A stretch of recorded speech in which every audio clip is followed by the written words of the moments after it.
श्री स्वामी समर्थ. नमस्कार मंडळी. श्रावण महिना म्हणजे भगवान महादेवाची उपासना, सोमवाराचे व्रत, अभिषेक, जप, नामस्मरण आणि सात्विक वातावरणाचा महिना. पण तुम्ही कधी लक्ष दिलं आहे का? श्रावण महिना संपल्यानंतर काही घरांमध्ये अचानक काही छोटे छोटे बदल जाणवू लागतात. घरातील वातावरण पूर्वीपेक्षा शांत वाटणे, एखादे रखडलेले काम अचानक मार्गी लागणे, घरात सकारात्मकता जाणवणे किंवा उलट काही दिवस मन अस्वस्थ राहणे. धार्मिक मान्यतेनुसार अशा काही बदलांकडे विशिष्ट संकेत म्हणून पाहिले जाते. आजच्या या व्हिडिओमध्ये आपण जाणून घेणार आहोत श्रावण संपल्यानंतर घरात जाणवू शकणारे 7 बदल कोणते आणि त्यामागे धार्मिक मान्यतेनुसार काय अर्थ सांगितला जातो. मात्र एक गोष्ट लक्षात ठेवा, हे वैज्ञानिक दृष्ट्या सिद्ध झालेले संकेत नाहीत. हे विविध धार्मिक परंपरा आणि लोकमान्यतांवर आधारित अर्थ आहेत. चला तर मग सुरू करूया. पहिला संकेत, घरातील वातावरण अचानक शांत आणि प्रसन्न वाटणे. श्रावणामध्ये अनेक जण रोज देवपूजा, शिवलिंग, अभिषेक, मंत्र आणि नामस्मरण करतात. या सात्विक वातावरणाचा परिणाम मनावर होतो. श्रावण संपल्यानंतरही काही दिवस घरात एक प्रकारची शांतता आणि प्रसन्नता जाणवू शकते. पूर्वी घरात छोट्या कारणांवरून वाद होत असतील, चिडचिड होत असेल किंवा मन अस्वस्थ वाटत असेल, पण अचानक घरातील वातावरण हलके आणि शांत वाटू लागले, तर धार्मिक मान्यतेनुसार हा सकारात्मक ऊर्जांचा संकेत मानला जातो. विशेषतः देवघरात पूजा केल्यानंतर मनाला समाधान मिळणे, घरात नामस्मरण करण्याची इच्छा होणे किंवा सकाळची सुरुवात प्रसन्न होणे याकडे शुभ बदल म्हणून पाहिले जाते. अशा वेळी ही सकारात्मकता टिकवण्यासाठी देवघर स्वच्छ ठेवणे आणि शक्य असल्यास दररोज काही मिनिटे नामस्मरण करणे चांगले मानले जाते. आता बघूया दुसरा संकेत, घरातील एखादे रखडलेले काम अचानक मार्गी लागणे. दुसरा बदल म्हणजे खूप दिवसापासून अडकलेले एखादे काम अचानक पूर्ण होणे.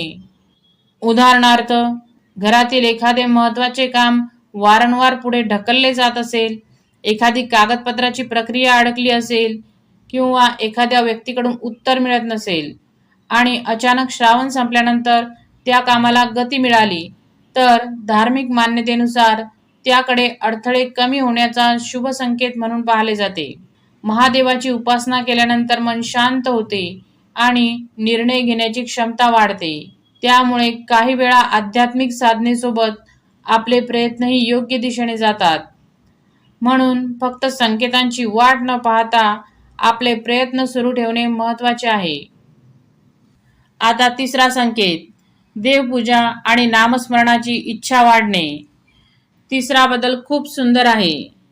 श्रावण संपल्यानंतर काही लोकांना अचानक देवघरात बसावे, दिवा लावावा, मंत्र म्हणावा किंवा देवाचे नामस्मरण करावे अशी इच्छा होऊ लागते.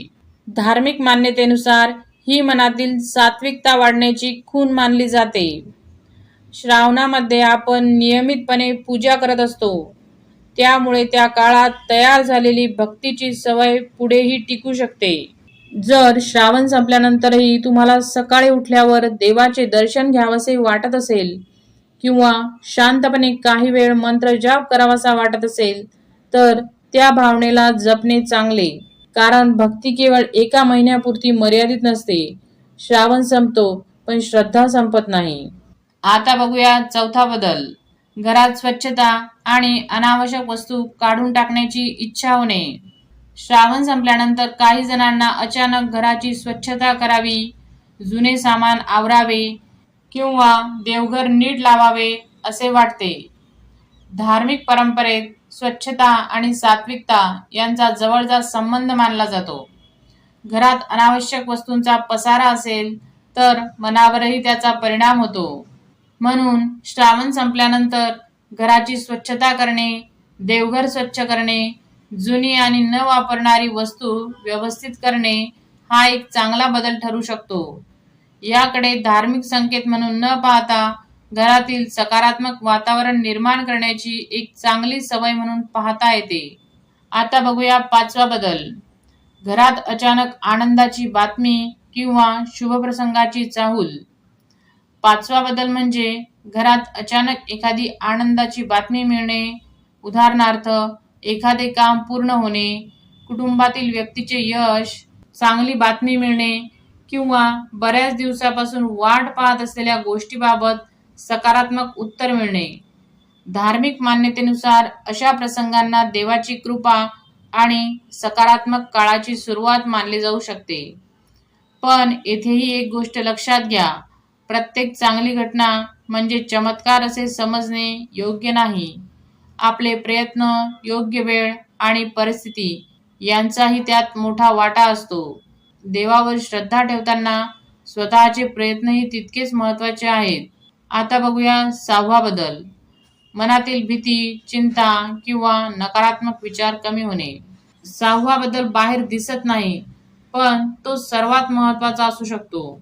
श्रावणामध्ये अनेक जण उपवास, पूजा, जप आणि ध्यान करतात. यामुळे मनाला शांती मिळू शकते. श्रावण संपल्यानंतर जर तुम्हाला जाणवले की पूर्वीपेक्षा मन शांत झाले आहे, एखाद्या गोष्टीची भीती कमी झाली आहे, सतत चालणारे नकारात्मक विचार कमी झाले आहेत आणि निर्णय घेताना आत्मविश्वास वाढला आहे, तर हा अत्यंत सकारात्मक बदल आहे. धार्मिक मान्यतेनुसार याला महादेवाच्या कृपेची अनुभूती असे म्हटले जाते.